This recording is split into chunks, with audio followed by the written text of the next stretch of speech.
I'm Christopher Horrocks. I'm a technologist at the University of Pennsylvania, and this is Virtual Intelligence, a series about artificial intelligence, accountability, and the human consequences of systems that don't know true from false and right from wrong. These essays argue that contemporary AI occupies a category we don't have good language for yet. Not a simple tool, not a thinking mind, but something in between that demands its own name. This episode is Why Virtual Intelligence? Naming, Agency, and Accountability in the Age of Large Language Models. Imagine a major research university has an opening for a senior administrator. The hiring committee decides to use a large language model to summarize information about the candidates. The AI produces a comparative analysis and concludes that one candidate, and I'm going to quote the system's output, demonstrates stronger leadership potential than the others. The phrasing is confident, it's coherent, it reads like a judgment. In the discussion that follows, a committee member remarks, "The AI ranked her highest." The statement passes without comment. Nobody asks how the training data may encode institutional biases, how the prompts frame the conversation criteria, or how probabilistic modeling of a comparative result was delivered with such confident-sounding phrasing. The system appears to have decided. This scene is increasingly common. Large language models are now used to draft policies, summarize research, assist in technical work, and participate in everyday decision-making. Their outputs are linguistically fluent, adaptive, and often persuasive. As a result, they are described and treated as intelligent agents because of how human cognition responds to fluent language. That description carries implications. In ordinary language, intelligence implies intention, something that forms judgments, holds commitments, and acts for reasons. The distinction between artificial intelligence in the strong sense and what I'm calling virtual intelligence is therefore not semantic, it is clarifying. Large language models generate outputs by identifying statistical patterns in vast bodies of data and producing probable continuations. They do not form beliefs. They do not maintain projects. They do not weigh outcomes against internal standards. When fluency is mistaken for grounded judgment, apparent coherence can be misread as understanding. To understand a thing, we must properly name that thing. The debate over machine intelligence long predates contemporary systems. Philosophers and computer scientists have distinguished between strong AI and weak AI to clarify what is and is not being claimed about artificial systems. The terminology is most commonly associated with John Searle's 1980 paper, Minds, Brains, and Programs, which gave us the Chinese room argument. Weak AI refers to systems that simulate aspects of intelligent behavior to perform specific tasks. A program can play chess, classify images, recommend products, or generate text that resembles reasoning. In each case, the system behaves as if it were intelligent within a bounded domain. No claim is made that it processes beliefs, understanding, or consciousness. Weak AI concerns performance. Strong AI is the thesis that a sufficiently advanced artificial system would not merely simulate understanding, but instantiate it, actually possess genuine mental states, beliefs, intentions, perhaps even consciousness, in the same sense that humans do. Strong AI is not about capability, it is about ontology, about being. These distinctions are often blurred in contemporary discourse. Systems that clearly fall within the domain of weak AI are described in language that implies the stronger claim. Large language models are said to reason, to decide, to prefer. The vocabulary of agency attaches itself to probabilistic modeling systems, and the result is conceptual drift. I offer the term virtual intelligence with the intention of arresting that drift. It overlaps with weak AI in declining to attribute genuine mental states to current systems, but it sharpens the emphasis. Weak AI describes simulation in the abstract. Virtual intelligence emphasizes that the apparent intelligence users encounter is relational. It arises from the interaction between architecture, training data, and human prompting, not from a self-governing center within the machine. Strong AI would entail genuine agency. Virtual intelligence names the present condition more precisely. To determine whether contemporary systems approach the strong AI definition or remain instances of virtual intelligence, we need to be clear about what agency actually requires. In the philosophy of action, an agent is not merely something that produces behavior. An agent is a being that can act for reasons, forming intentions, and carrying them out to achieve a result. Acting for a reason is different than reacting to a stimulus. A thermostat activates when a temperature threshold is crossed. An unsupported rock falls under gravity. Neither acts because it has concluded that a particular outcome matters.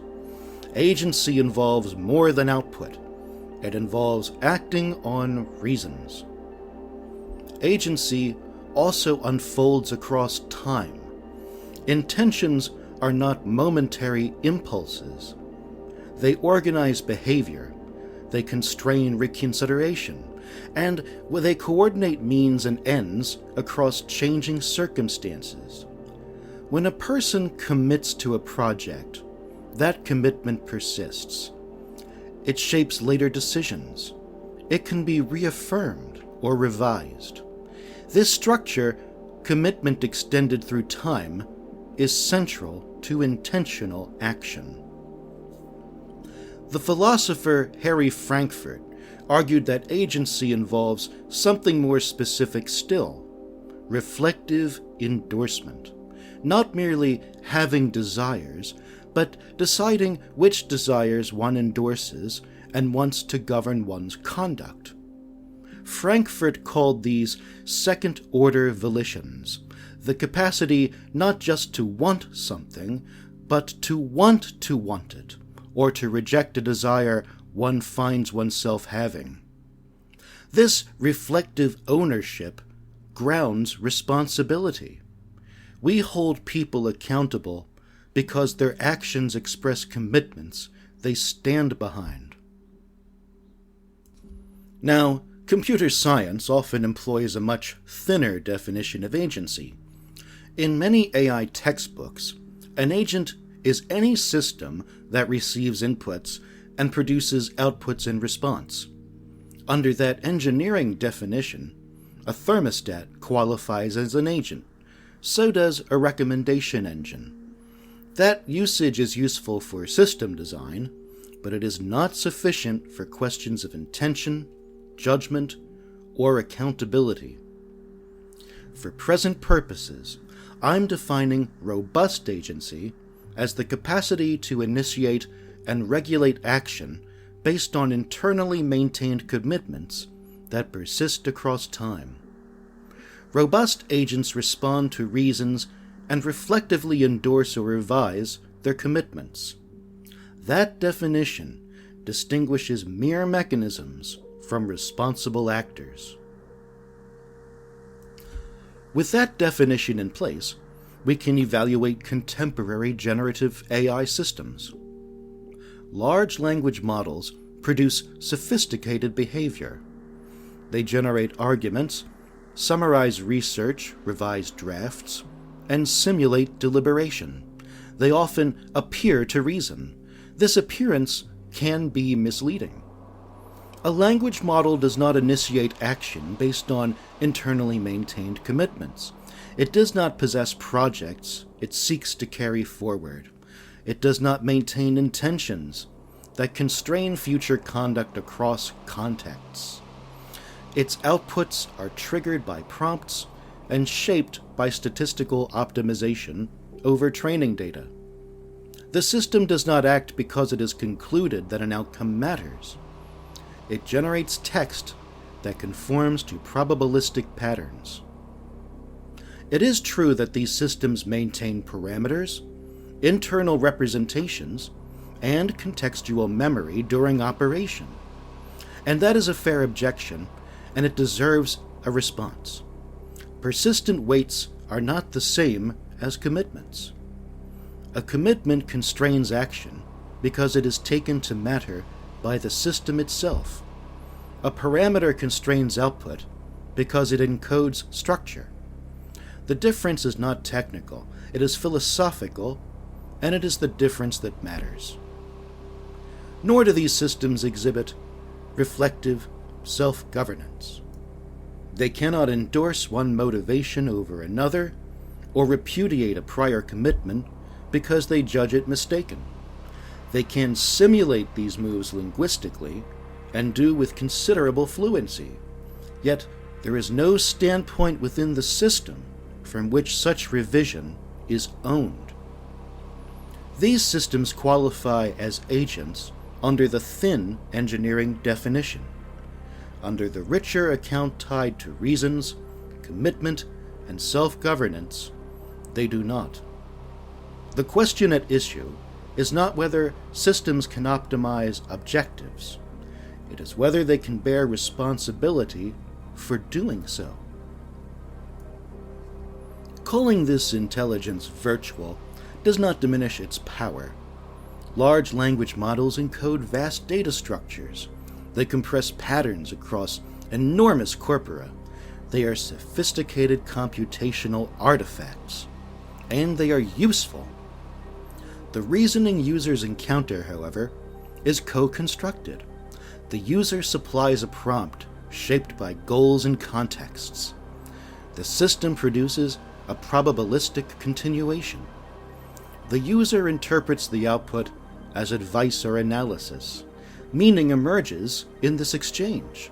The perceived intelligence is relational, created by the interaction of user and system.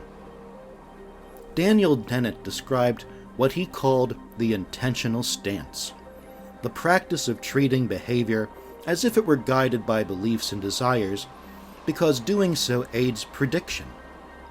Humans do this naturally, and they do it automatically. When a system produces coherent language, our cognitive heuristics for recognizing agency activate, whether we want them to or not. Yet, there is no standpoint within the system from which anything matters. There are no stakes, no vulnerability to outcome, no internally maintained commitments.